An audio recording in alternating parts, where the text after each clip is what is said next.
Olá, esse é o Alguma Pergunta, podcast da Novo Meio, empresa que edita o Novo Varejo e produz os conteúdos das plataformas de comunicação e relacionamento aftermarket automotivo.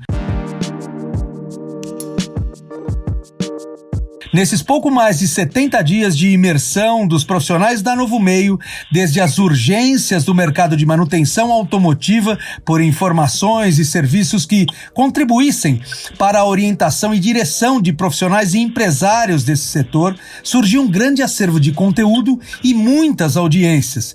Todas essas soluções foram aplicadas nas plataformas de informação e conhecimento dos novos canais da Novo Meio.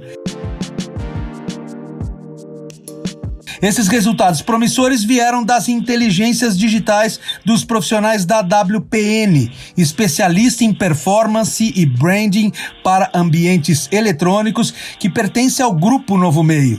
E hoje, pela percepção da grande necessidade desse aftermarket de adquirir mais entendimento sobre esses novos canais, tanto na ponta do conhecimento como também no provimento de caminhos de relacionamento, nós temos aqui para responder as questões mais formuladas pelos nossos públicos sobre esses novos ambientes de interação e ciência, Fábio Kenji Lombardi, sócio da WPN, agência digital de grandes marcas desse e de outros segmentos de mercado. Olá, Fábio, muito obrigado por estar com a gente. Esperamos que nossos públicos saibam um pouco mais sobre o novo mundo da comunicação e do relacionamento profissional e empresarial após a nossa conversa. Oi, Ricardo, tudo bom? É um prazer estar aqui conversando com o Novo Varejo e, enfim, obrigado pelo convite. Espero poder ajudar vocês aí a entender um pouco mais desse universo. Obrigado, Fábio. Vamos começar por um perfil de cada mídia que temos hoje para as relações profissionais e empresariais, as mais utilizadas e o aspecto de cada conteúdo e modelo de usuário mais comum em cada uma delas, Fábio. Começando pelo Facebook, a plataforma de maior audiência quantitativa. Fale um pouquinho para a gente sobre o que se aplica mais em forma de conteúdo ao Facebook e que tipo de reação os públicos nessa plataforma apresentam.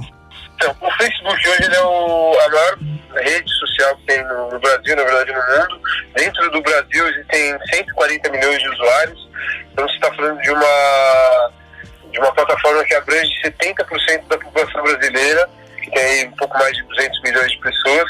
Ela é uma plataforma que ela não está mais em franco crescimento, ela já atingiu talvez o seu pico de massificação, e ela é a plataforma mais utilizada pelas marcas.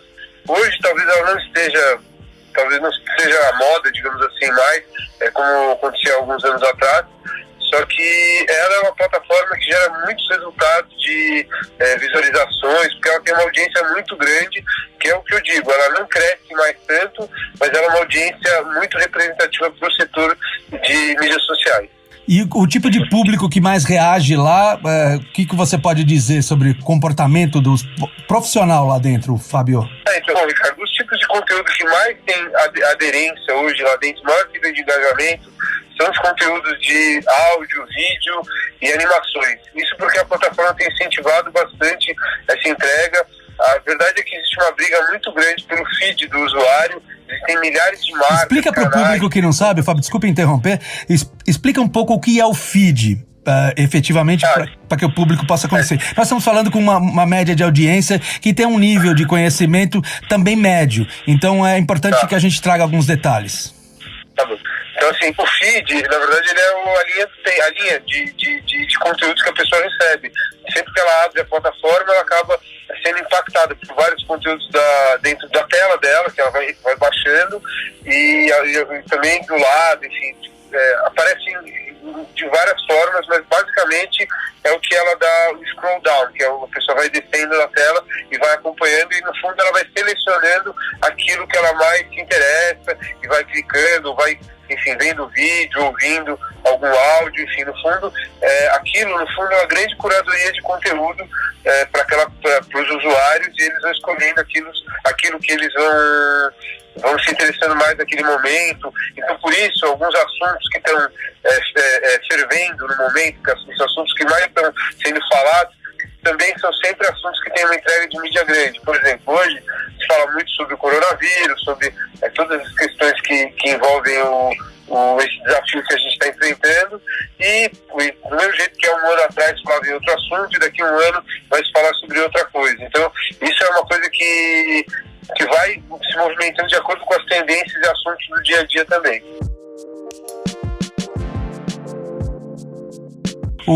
Você também tem mecanismos de impulsionamento da audiência nessas plataformas aí, falando com as marcas.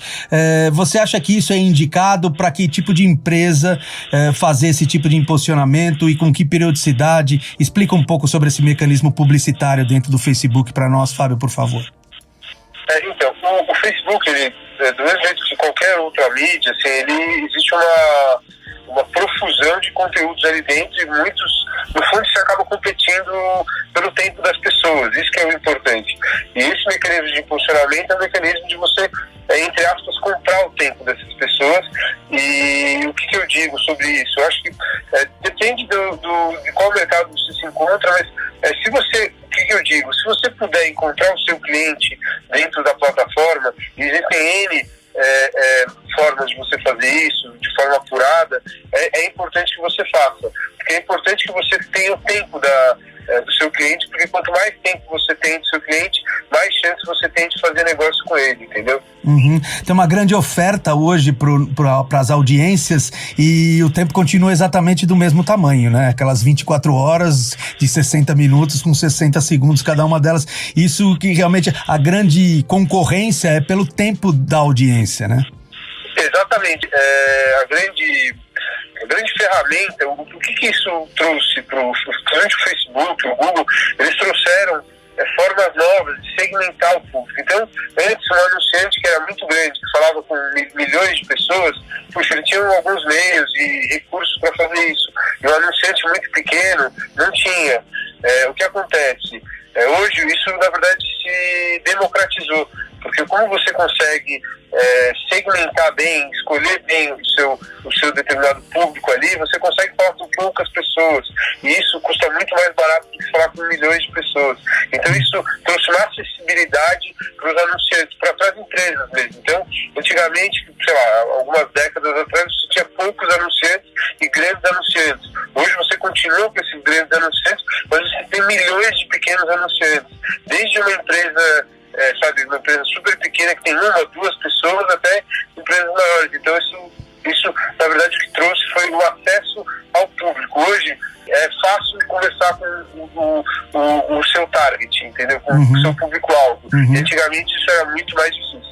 O interessante é que a gente passe a conversar com uma certa periodicidade, Fábio, para quem sabe dar acesso inteligente para os varejistas pequenos e médios e também os aplicadores pequenos e médios, para que eles possam compreender sobre essa dinâmica de se relacionar com os públicos que são efetivamente alvo para eles, né? Essa assertividade dentro do público-alvo é o que é o grande ganho dessas mídias, é o que eles o paradigma que eles conseguiram quebrar das mídias mais tradicionais. Então isso trouxe um ganho muito grande para todos em geral, e por isso que hoje existem milhões de anunciantes. Antigamente existiam talvez milhares só. Fábio, vamos passar para a segunda plataforma. Provavelmente a gente vai ter que partir essa entrevista em 2, 3 intervenções, em 2, 3 podcasts, justamente para poder fazer com que os nossos públicos tenham gradativamente esse entendimento, e aí fica mais fluido esse trabalho que estamos fazendo agora. Falando sobre o YouTube, que comentários você poderia fazer sobre essa plataforma, modelo de conteúdo, usuários, etc.? O YouTube é uma plataforma gigantesca também, tá? É uma plataforma nacional que a gente considera. Ela é uma plataforma que tem um nível de engajamento com o usuário muito grande, só que ela tem um desafio para as marcas enorme, porque para você entrar dentro daquilo que a gente falou do feed, da tela do usuário, é um desafio muito grande. Você pode, do mesmo jeito que no caso do Facebook, fazer impulsionamentos, comprar mídia dentro, isso acontece bastante, mas para você conseguir criar uma base de seguidores, de assinantes, é um desafio gigantesco. E maior ainda é fazer com que esse assinante, você tenha relevância dentro do assinante do seu canal. Porque muitas vezes o assinante assina centenas, dezenas de canais e ele só assiste alguns, que são os principais. Assim. Então, existe uma concentração de audiência dentro do YouTube, que é algo difícil para as marcas quebrarem. A gente vê poucos casos de marcas que conseguiram ter um sucesso orgânico dentro do YouTube, porque a plataforma é muito voltada para criadores de conteúdo independentes. Então, assim, isso é um desafio muito grande de você estar lá, ter uma presença muito frequente ali dentro. Então você também precisa de investimento e mais do que isso, você também precisa produzir um conteúdo relevante, um conteúdo de qualidade, que é algo mais difícil, porque envolve produção de vídeo, as marcas mesmo têm uma série de policies, muitas vezes, para seguirem mesmo, marcas internacionais, policies internacionais. Então isso tudo faz com que a produção seja muito mais lenta, e isso faz com que essa entrada dentro desse meio seja mais difícil também. Fábio, os clientes da WPN, como que você tem trabalhado para que eles ganhem também relevância no YouTube? Então, uma das coisas que a gente faz bastante, na verdade o YouTube ele tem dois jeitos de ser consumido, digamos assim. Um, através daquela audiência recorrente, né, que eu comentei agora, e o segundo caso é através de busca orgânica. A busca do YouTube hoje é a segunda maior do mundo, só atrás do Google, e tem estudos dizendo que a partir de 2025, 2026, ela vai se tornar inclusive uma busca maior que a do próprio Google, porque as pessoas buscam muita informação lá sobre produtos, sobre serviços, sobre informações que elas estão buscando ali dentro, que são geralmente passadas de forma mais visual. Então, você produzir conteúdo pensando na busca do usuário para ser útil, pensando em utilidade, pensando em serviço, isso é uma coisa que é um jeito que a gente trabalha aqui bastante para tentar romper um pouco essa barreira dentro do YouTube. Entendido, Fábio. Vamos falar um pouquinho do Instagram. Como está o engajamento do nosso setor, dos nossos públicos nessa plataforma? Olha, o Instagram, ele é provavelmente a mídia social que mais cresce ainda. Ela já tem 69 milhões de usuários no Brasil, que já representa bastante coisa, só que ela continua em franco crescimento. Ela é uma mídia basicamente de inspiração visual. Também você pode ofertar produtos, serviços por ali também, que sejam relevantes para o usuário. Existe uma competição, não diria que é menor, na verdade ela é muito grande para o usuário, só que geralmente o custo por esse impacto é um pouco maior do que dentro do Facebook, tá? Porque ela é uma mídia um pouco mais restrita e ela é uma mídia menos comercializada pelo próprio Facebook, que é dono dessa plataforma. Uhum. O que eu acredito, assim, se você trabalha com algum tipo de inspiração visual, e se você tem uma marca de moda, uma marca de algum setor relacionado a esse tipo de coisa, vale muito a pena você trabalhar com isso. Agora, para o setor de aftermarket, ele é uma mídia que eu acredito que ela seja menos relevante do que as outras que a gente falou até agora. Assim, ela é super relevante, óbvio, não dá para dizer que não é, mas ela tem que ser usada de uma forma diferente. E o que a gente vê muitas vezes é que a marca, até por uma questão de capacidade de produção, de conteúdo e tudo isso, de equipe, acaba tratando essa mídia da mesma forma como ela trata o Facebook e algumas outras, replicando só o conteúdo. Ela tem que adaptar o conteúdo para aquela mídia. E é uma mídia muito mais visual. O que faltou desse grande grupo, Fábio, foi o LinkedIn, que parece que é a plataforma mais profissional e qualificada de todos esses canais de informação e relacionamento. Como que você vê o uso do LinkedIn pelas marcas e pelos profissionais, os executivos e gestores desse mercado? Então, o LinkedIn ele é uma plataforma que tem 35 milhões de usuários, tá? É uma plataforma que tem um tipo de alcance muito diferente das outras. Você consegue ter uma precisão como em nenhum outro lugar você consegue ter, porque ali eles têm muitas informações sobre o usuário, informações profissionais, perfil da pessoa, e todas essas informações são muito apuradas, porque é um currículo, ali os usuários têm um currículo virtual ali dentro, e o currículo das pessoas tem informações muito fidedignas sobre ela. Então, assim, o que eu vejo, assim, para uma plataforma de conteúdo como o Novo Varejo, por exemplo, tudo que envolve o Novo Meio, ele é uma mídia muito talhada para o tipo de pessoa que vocês querem impactar. Distribuidor, toda a cadeia do aftermarket, desde do fornecedor, a marca, as fábricas, o distribuidor, toda a cadeia está ali, e é uma plataforma de negócios. Então, para quem fala de negócio, como no varejo, esse tipo de mídia é muito relevante para trabalhar nisso. Inclusive, ela é uma das plataformas que tem maior entrega orgânica ainda. Por quê? Porque tem menos gente produzindo conteúdo lá do que em outras plataformas. Então, como a concorrência é um pouco menor, você consegue ter mais entrega orgânica, que é uma entrega sem necessariamente impulsionar, sem necessariamente investir dentro da plataforma. Verdadeiramente, para o Novo Varejo e para a nova plataforma que o Novo Varejo trouxe, a Novo Meio, que o Aftermarket Automotivo, essa plataforma que vai tratar com todos os públicos do mercado, já começou a fazer esse trabalho.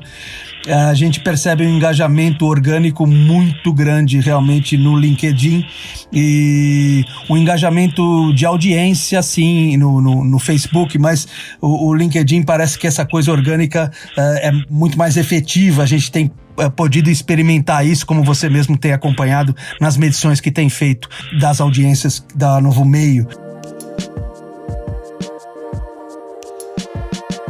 Fábio, vamos agora tratar de questões relacionadas ao ranqueamento do Google, ao SEO. Explica pra gente um pouco o que significa essa sigla e essa classificação orgânica na exposição das buscas, nessa importante forma de exposição de marcas e sites que nós temos visto. Você tem feito grandes trabalhos aí para os seus clientes, alguns cases, inclusive trazendo para destaque mesmo efetivo aquelas marcas por geração de conteúdo relevante. Conta um pouco como é esse trabalho, Fábio. Então, trabalhar com SEO é você essencialmente pensar em longo prazo. É você ter um compromisso com produção de conteúdo de qualidade e pensar no longo prazo. Por quê? Porque você basicamente vai trabalhar as buscas que os usuários fazem dentro do Google ou mesmo dentro do YouTube para você aparecer nas primeiras posições sobre aquele determinado assunto que pode ser interessante para o usuário e, obviamente, para o seu cliente, para a sua marca. Fazer um trabalho desse é preciso... Por que eu digo que as marcas têm que ter um compromisso de longo prazo? Porque é um trabalho feito que é uma construção de uma casa, é tijolo por tijolo. Isso é uma coisa que a gente vê bastante resultado no médio e longo prazo. Ao mesmo tempo, a gente encontra muitos clientes que, até por necessitarem produzir resultados de curtíssimo prazo, eles acabam não abraçando esse tipo de projeto. Então, dentro do mercado do aftermarket, a gente conta nos dedos as marcas que trabalham verdadeiramente com SEO. Assim. São poucos casos e, na verdade, significa também uma oportunidade. Porque como tem pouca concorrência em muitos mercados, em muitos setores, quando você começa a desenvolver um trabalho nesse sentido, os resultados aparecem um pouco mais rápido do que o normal e também os ganhos são muito grandes. Porque qual que é o grande ganho desse projeto? Você investe menos em mídia e você tem mais resultados. Então, você acaba otimizando seus investimentos. E é um investimento que cativa a audiência, né? Porque você consolida ali o seu próprio endereço e não uma plataforma emprestada, de Facebook, de YouTube, para abrigar tudo aquilo que você gera na relação com teus públicos, né? Parece que é muito interessante isso. Como que você vê isso, Fábio? Sem dúvida. E hoje existem alguns estudos que dizem que cerca de 75% dos usuários que fazem uma pesquisa dentro do Google, que eles não clicam nos anúncios, naqueles anúncios patrocinados em cima, ou na lateral, ou embaixo. Que eles só clicam na busca orgânica. Por quê? Porque eles entendem que a busca orgânica tem mais relevância, tem mais reputação do que as buscas pagas. Então, se você só investe em busca paga, por exemplo, no Google, você está deixando 75% da sua audiência de lado. Então é importante que você faça um investimento equilibrado, que você invista sim em SEO, é fundamental para empresas que pensam em longo prazo. E investir em SEO, o que é? Gerar que tipo de conteúdo? É contratar uma empresa para gerar esse conteúdo? Como funciona isso, Fábio? Você basicamente precisa contratar uma empresa para produzir conteúdo em texto, em áudio, vídeo, imagem, para você prestar um serviço para as pessoas. Você, na verdade, vai criar um conteúdo baseado nas buscas. Enfim, existe uma série de ferramentas que você faz uma análise de quais são as buscas que são interessantes para aquele determinado mercado e onde que aqueles produtos do cliente se encaixam com essas buscas, e para você criar essa junção. E aí você vai construindo esses conteúdos aos poucos e vai implementando isso dentro da plataforma, dentro do site mesmo do cliente, e aos poucos, ao longo de alguns meses, entre 3 e 6 meses, você vai vendo resultados consistentes. Isso tem um crescimento exponencial assim, ao longo do tempo. Muito bem, Fábio. Para fechar esse primeiro grupo de questões, queremos que você nos traga um desenho sobre o e-commerce no aftermarket automotivo. O que podemos esperar de evolução nas compras eletrônicas? Nós temos 2 ambientes, o B2B e o B2C. Fale-nos, por favor, separadamente de cada um desses e que realidades a gente já tem hoje e quais são as perspectivas que nós temos pela frente. Então, sobre esse assunto, Ricardo, o que acontece? Existe um desafio muito grande ainda. Essas plataformas têm crescido aí, notadamente o Mercado Livre é uma plataforma muito grande, que é mais voltada para o B2C. Hoje, assim, separando um pouco esses dois assuntos, sobre o B2C, é onde as plataformas de e-commerce elas encontram um pouco mais de relevância. Só que aí o que acontece? Eles acabam vendendo também peças e acessórios mais voltados para esse tipo de mercado, que são mercados mais voltados para 2 coisas: disponibilidade e preço, tá? Porque muitas vezes o usuário comum, o consumidor final, ele acaba optando por aquela solução que seja não necessariamente porque é mais rápida, mas porque ela é mais barata e porque não necessariamente ele precisa daquele produto em um dia ou em algumas horas. No caso do mercado B2B, existem uma série de desafios, que é de você conseguir competir com o mundo real, com o varejo real, que ele tem uma relevância ainda gigantesca e vai continuar tendo. Por quê? Porque ele é muito mais ágil. As distâncias a área de atuação dele é uma área geográfica menor. Então, ao mesmo tempo que ele tem uma clientela menor, digamos assim, com um menor volume, ele é muito mais rápido, muito mais ágil do que o e-commerce. O desafio dos e-commerces é conseguir atender, no B2B eu digo, é conseguir atender as oficinas, os reparadores, de uma forma tão ágil quanto os varejos fazem. Isso é quase impossível hoje com as tecnologias que existem. Talvez aí com o desenvolvimento de drones, todas essas coisas que a Amazon tem feito muito nos Estados Unidos, possa ser possível. Só que hoje não existe um motivo para a oficina trocar o varejo pela plataforma de e-commerce. Não sei que seja por disponibilidade, que às vezes isso acontece. Então, assim, o que acaba acontecendo com o mercado de e-commerce dentro do B2B? Ele acaba atendendo uma demanda que não é curva A, é curva B, C, D. Então, acaba atendendo demandas que por falta de disponibilidade, muitas vezes. Não, a gente vê algumas iniciativas de plataformas de distribuidores que estão procurando se aproximar dos seus clientes, não os clientes finais, mas dos prospects e clientes convencionais, originais, através de plataformas próprias. Você tem acompanhado esse trabalho? Como você tem visto isso? Sobre essas plataformas próprias das marcas, geralmente elas acabam fazendo alguma parceria com algum grande player do mercado, e isso acaba sendo uma ação interessante. No fundo, eles estão tentando criar uma cultura nova de mercado. Só que isso hoje ainda não é uma realidade para eles. Hoje, a realidade do mercado mesmo que acontece, ele acontece no varejo físico. E isso, aos poucos, pode ir migrando um pouco para o mercado mais virtual, digamos assim. Só que isso só vai acontecer de fato, só vai ter uma quebra de paradigma dentro desse setor quando ainda forem desenvolvidas outras tecnologias que principalmente fazem com que a entrega seja mais rápida para as oficinas oficinas. Por quê? Porque as oficinas precisam das peças muito rapidamente, porque elas têm uma urgência muito grande em relação a isso, então precisa ter um nível de eficiência muito grande. Então, o que a gente enxerga? Que precisam ser desenvolvidas novas tecnologias para que isso aconteça, principalmente fora de mercados de grandes capitais, por exemplo. Aqui em São Paulo, por exemplo, você tem uma estrutura logística grande, em Belo Horizonte, algumas cidades do Nordeste, e isso aqui o mercado, ele em parte ele é muito importante nessas cidades. Só que em outras cidades menores, ele também é importante. Ele acontece. O Brasil tem muitas cidades pequenas. E esse mercado, em termos de... falando do mercado virtual, falando das plataformas de e-commerce, ele é muito mais difícil de ser atendido de forma ágil. Então fica um pouco complicado o B2B ser atendido por essas plataformas, sendo que elas estão tentando competir com o varejo tradicional. Veja que talvez alguns distribuidores nesse momento um pouco mais sensibilizados pelas dificuldades, até por conta do isolamento social que a gente viveu aí por 3 meses quase, e ainda vive em muitos lugares, a gente vê alguns varejistas se movimentando, utilizando marketplaces e também tentando criar plataformas próprias para chegar até os seus públicos, que são 2.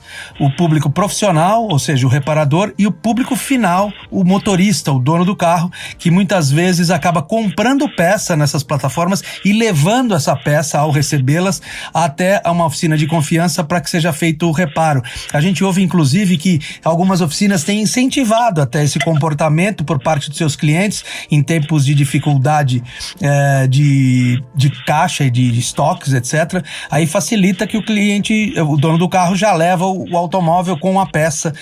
Você vê que o varejista então pode perceber que esse canal de e-commerce venha a ser um canal efetivo para ele usar realmente para vender produtos. Sim, assim, isso é uma mudança que vai acontecer aos poucos, mas assim, ela ainda tem uma série de desafios, como eu disse, e sobre um dos desafios que existem é a falta de parametrização do mercado.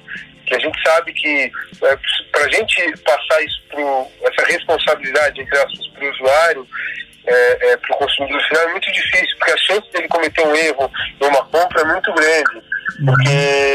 E aí a perda de tempo e a frustração que geraria em toda a cadeia é enorme. Isso também acontece muito. Também tem a logística reversa, que gera um custo absurdo aí. Isso tem atrapalhado, inclusive, muitas operações de e-commerce e de autopeças por conta da insegurança de que o item realmente vendido e comprado é o item correto que foi solicitado.